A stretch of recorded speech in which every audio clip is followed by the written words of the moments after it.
Hi, and welcome to Spiritual Shenanigans. I am Jose, and Spiritual Shenanigans is where spirituality meets the shenanigans of life. So, in today's video, what we're going to talk about is happiness.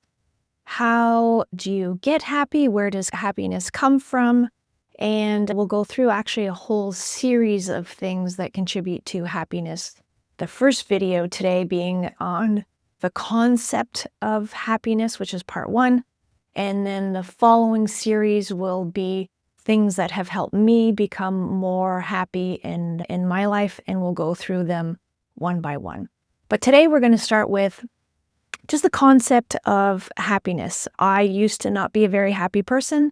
I used to be pretty negative, and I always was just reacting to life. And if I had negative experiences, I just have negative thoughts all the time. And I can't say I was necessarily a happy person. And then on my journey and self-discovery, I discovered some things and I started to be happier and happier a little bit over time.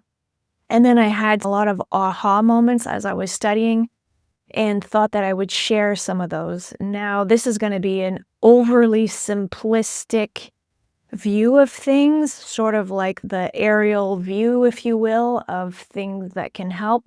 It certainly doesn't go into every micro detail of what creates happiness. This is just a general overview, simple things that have helped me. So let's just start with the concept of happiness in general. Where does it come from? So I like to think of, when I look back, that we're taught it completely backwards.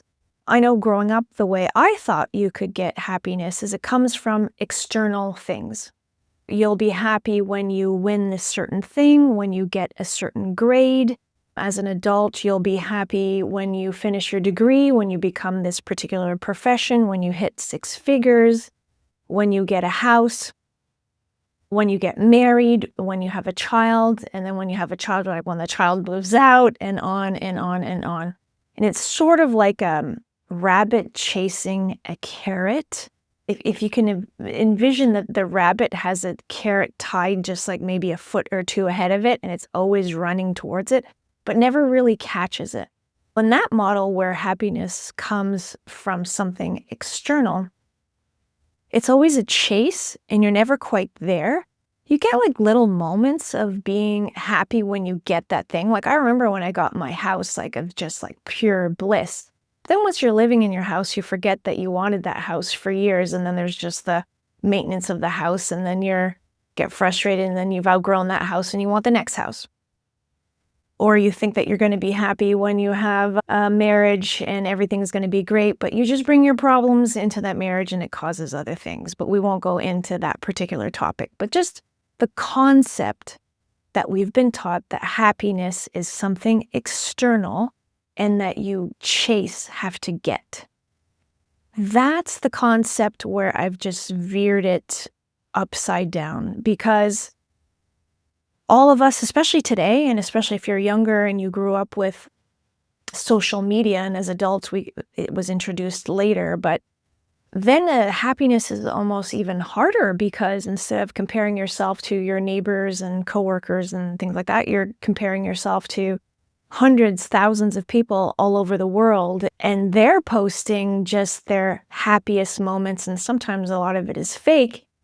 And you think that it's like, look, I'm on this trip, I bought this car, check me out, I'm so happy. And then it further embeds that happiness comes from exterior, from all of those things. So that's the main concept that's super flawed, that I found that when you buy into that, it's very, very difficult to be happy. So the way that I've come to see what happiness is that it's an internal journey. I know that sounds woo-woo, but we'll go through the steps. It's actually not that woo-woo. So if you can think of, or like when we talk about outer space and going into outer space and seeing the stars and other planets, and it's like the last frontier, it's like a super exciting place to go. Think of it that way, but it's inner space within. This is the place where nobody's going, and I think it's the next frontier, and that's where people have to go today for happiness. especially when the world around and politics, geopolitics, wars, and things like that are happening. And anytime that you see something, there's like 1,000 things to get upset about, and there's a lot of things going on. And if you're looking at external things, you're going to have a really, really hard time being happy or content, if you will, in life. So we're going to talk about happiness coming from the inside. And I'm just going to put a graphic up here. This is just like a simple stick figure that I saw this. I don't know who did this. I found it online and it's so awesome. I'm going to read it here, but you can see it. So you have this stick figure and he's talking to the other one. He says, the stick figure is holding happiness. And the other one's, where did you find that? I've been searching for it everywhere. And the other guy holding happiness says, I created it myself. So this little graph I found years ago, it's so simple, but I got a visual of, I got that aha moment. Maybe that won't do it for you, but it's just to show you this is exactly the dude asking, like, where did you get that? Is all of us. Like, I'm searching for happiness. I know it's out there. If I go on a quest and I do all these things and what I've been told, I'm going to find it one day. But then you never get it. But the happiness that lasts, the happiness that you bring everywhere is within. And I can actually tell you from myself, having been that dude searching for it, and now I'm the dude that's holding it, where happiness is within, I can 100% tell you that that's actually true. I make myself happy. It is a choice. We will go through the steps that I find that helps you be happy within, and I bring it wherever I go. I create my happiness. Sometimes I'm the only happiness or the sunshine in the room, and then I shine it on other people. We'll talk about that too.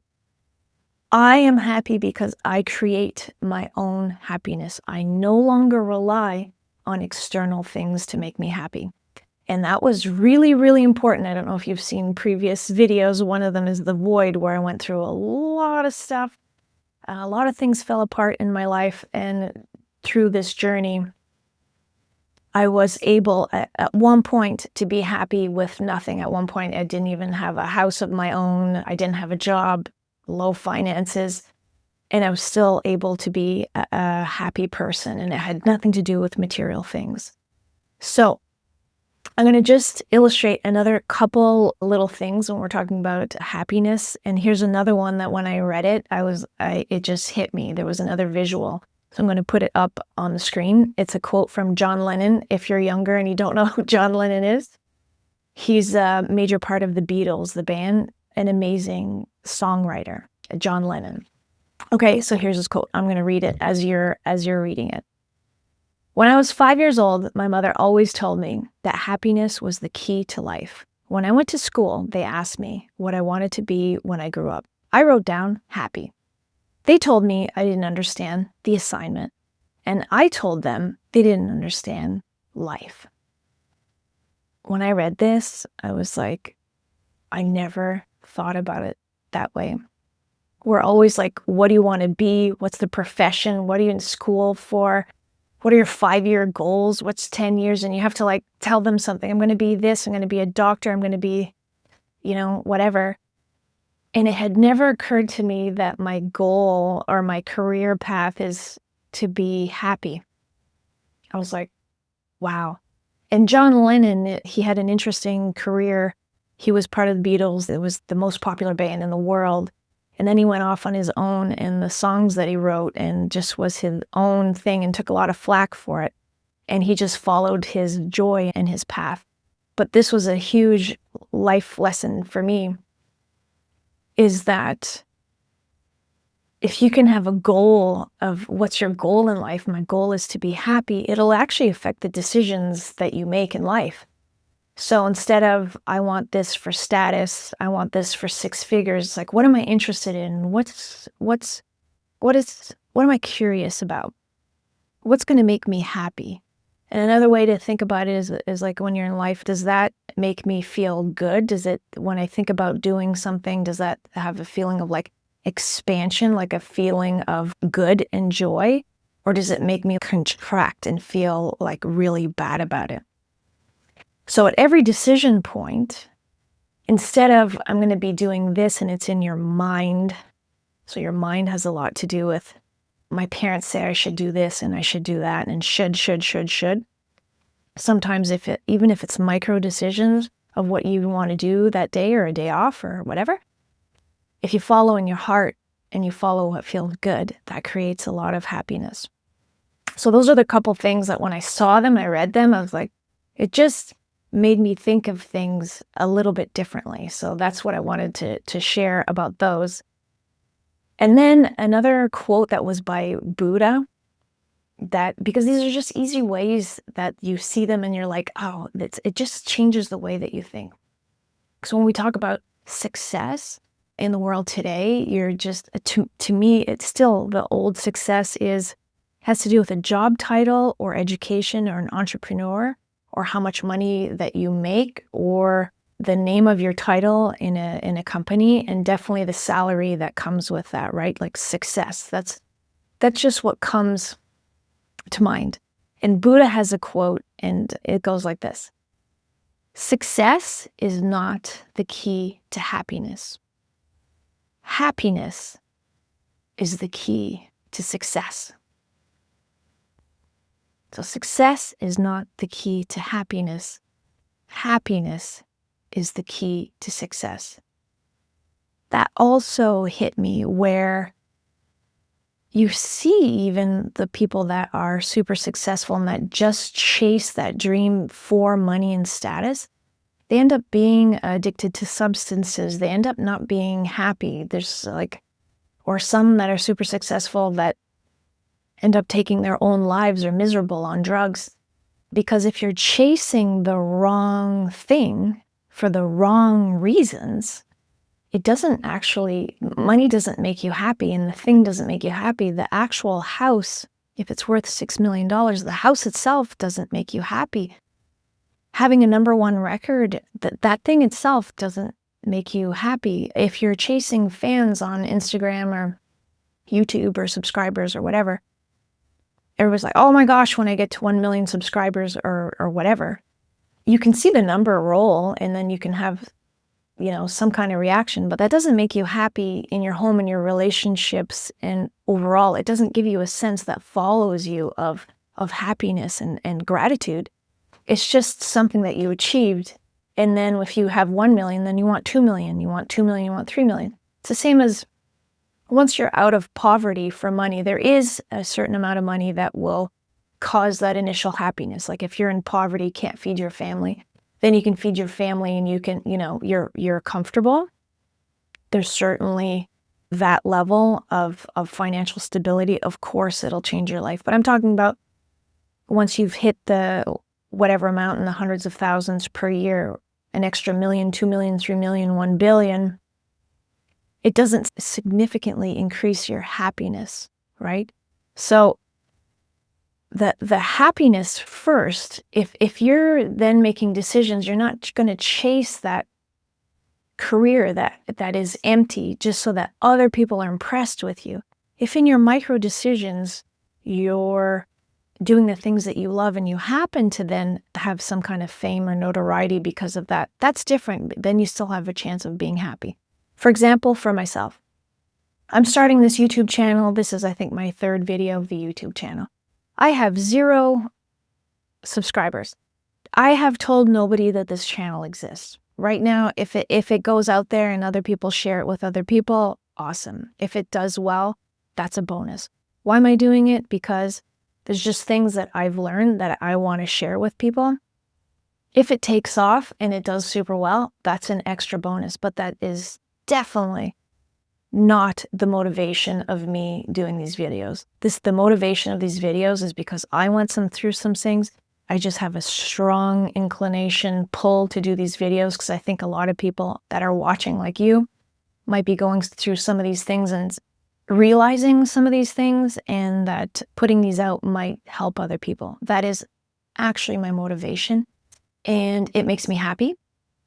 And so then if there's success from that, then that happiness is authentic. It'll fulfill me. Do you see what I'm saying? As opposed to, let's say I picked a niche that I don't even know. I'm going to make something ridiculous. Gardening is huge, and you can get millions of followers.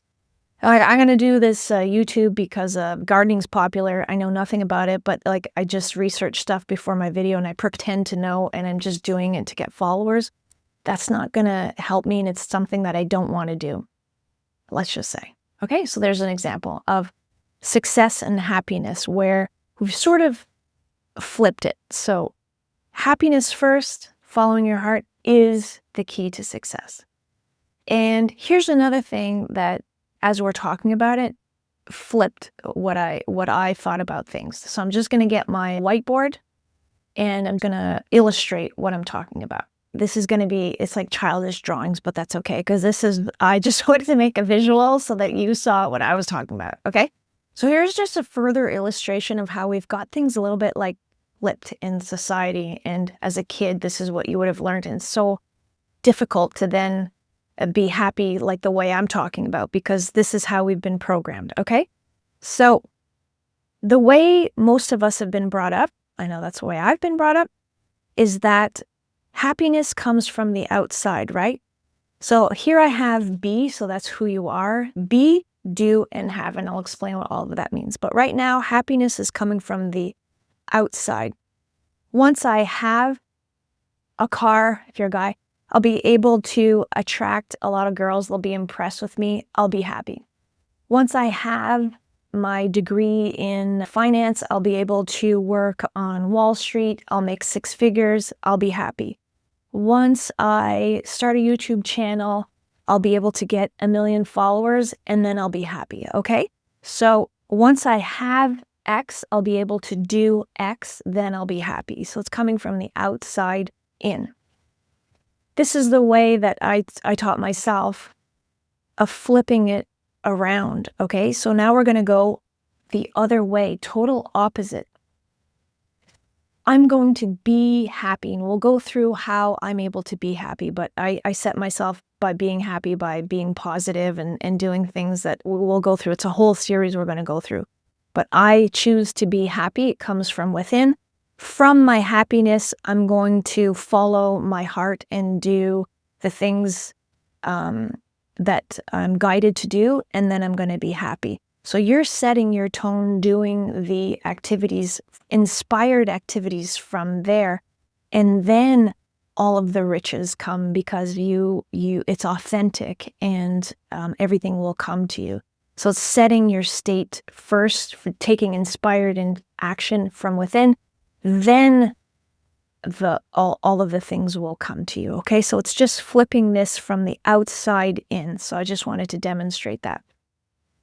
And what this series is going to be, so this was just like an intro of how I've flipped happiness, like we talked about, from outside to within. But then that's easier said than done, and I had to do a lot of research of like, what does that mean? And this took me years, but I'm going to illustrate in a super oversimplified graphic, okay? And I'm going to put it up here while I'm talking. I'm going to read it here while it's up, okay?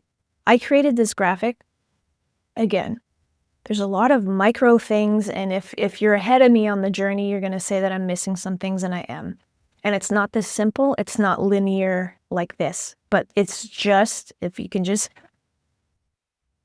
putting it in as simple a way as humanly possible. It is not linear. It is not this simple. It's just so we can talk about it and we're just on the same page, okay? So I created steps. It's not steps, but just for visual purposes, okay? Steps of how to be from like sad or not happy like I was to happy. These are the things that I discovered that certainly help you getting from unhappy to happy. Okay, so all of these are going to be part 2, part 3, part 4 of the series, and each one at the end of the video, you'll get the next part. I'm going to break it down in chunks of everything that I've learned. So the first step, self-acceptance, and then you go into a positive mindset, dreaming big, being present and mindful, and gratitude. So steps 1 to 5 is your internal journey, your self-transformation. And when I explain this to kids, I'm like, you are igniting your own light. Igniting your own light comes from within. You're the only one that can do it. And these things are going to certainly help you, 1 to 5. Then step number 6 is where you're taking that light. You've worked on shining your own light brighter and brighter and brighter. Step 6 is shining it on others, kindness and compassion. I come from a world of teaching kids how to be compassionate and kind. And I always explain to kids, like on the schoolyard and stuff, you're taught to be kind, be nice to others. But if you don't come from a foundation where you've lit your own light, there's no light to shine on others. So I go through this with kids. I did this for kids first, of how to explain it to them in a super simple way. If your light's not ignited, you got nothing to give others. If you don't love yourself, you can't love others. If you don't accept yourself, you can't accept others. If you have horrible thoughts and negative thoughts all the time, you can't even think of having positive thoughts and being helpful to others, right? So there's a self-transformation. There is working on your own things. Then you shine on other people. And then connection, I left it at the bottom. It's not going to be part of the series. It's going to be its own independent video. And I'll just go back for 1 second. So the self-acceptance is going to be the foundation of absolutely everything that happiness is built on. If you think of a house and a foundation, the house is built on the cement foundation. If that's crookedy and not good, all the other pieces are going to fall. So what you think of yourself is the basis of all happiness. It's going to be, to the extent of what you think of yourself is how people are going to treat you in life. It's how much money you're going to make. It's going to determine all of your relationships. It's going to determine absolutely everything in your life. That's what you think of yourself. Self-acceptance. Positive mindset. In another video in the series, we're going to talk about positive thinking. Positive thinking is crucial. So you just have to be aware of what you're thinking and what you're saying. You're going to literally cast spells with what you think and what you say. And those spells can be good or evil, and you're doing it. And we'll go through that. Dreaming big. So what's your vision for yourself? That's going to be law of attraction and a lot of those things. You have to have the vision for yourself because nobody else is going to have it, and that's going to contribute to your happiness. Being present and mindful, that's huge. That's going to keep you happy moment to moment, where you're not always future-oriented, where I'm going to be happy later one day. You're just being present in every moment of your life. That's huge. Gratitude is another huge component of happiness. So being grateful for what you have, being grateful for not just the things, but the experiences that you have in your life, being grateful for being alive, looking at the trees, looking at the sky, very simple. And what I teach kids is number 6 of shining your light on other people. Kindness that's the stuff of superheroes. This is what the world needs more than anything. This is super, super important. Kindness is just putting your light out there. It's going to make other people feel better, but then it also makes you really, really happy that you've helped other people. And it's this beneficial helping others helps you. It's one of the most powerful things is to be kind to other people. That'll be its own video. So super simple. Again, there's way more things that go into happiness, but I just broke it down to the easiest chunks, steps. And connection, we're going to keep that separate because it might ruffle some feathers. It's a loaded thing because religion goes in there, and connection. It can be connection to yourself, connection to other people, connection to nature, which is huge. And then connection to just where we're one. It could be the field, the universe, just your connection in general, that we're all one. That's going to be its own separate video because it is crucial and also really important. So there you have it. This is the intro, happiness. We're going to go through a whole series. It's going to be awesome. I'm going to break it down, all the most valuable things that I've learned, and I'm happy to share them. And if it helps you or that you can relate, that's what I'm doing this for. So the next videos will always be at the end of the video. So right now at the intro, you're going to see part 2, which is going to be self-acceptance. they will all be linked. So thank you so much for being here. I really appreciate it. And I'm wishing you all the best and much love. Thank you.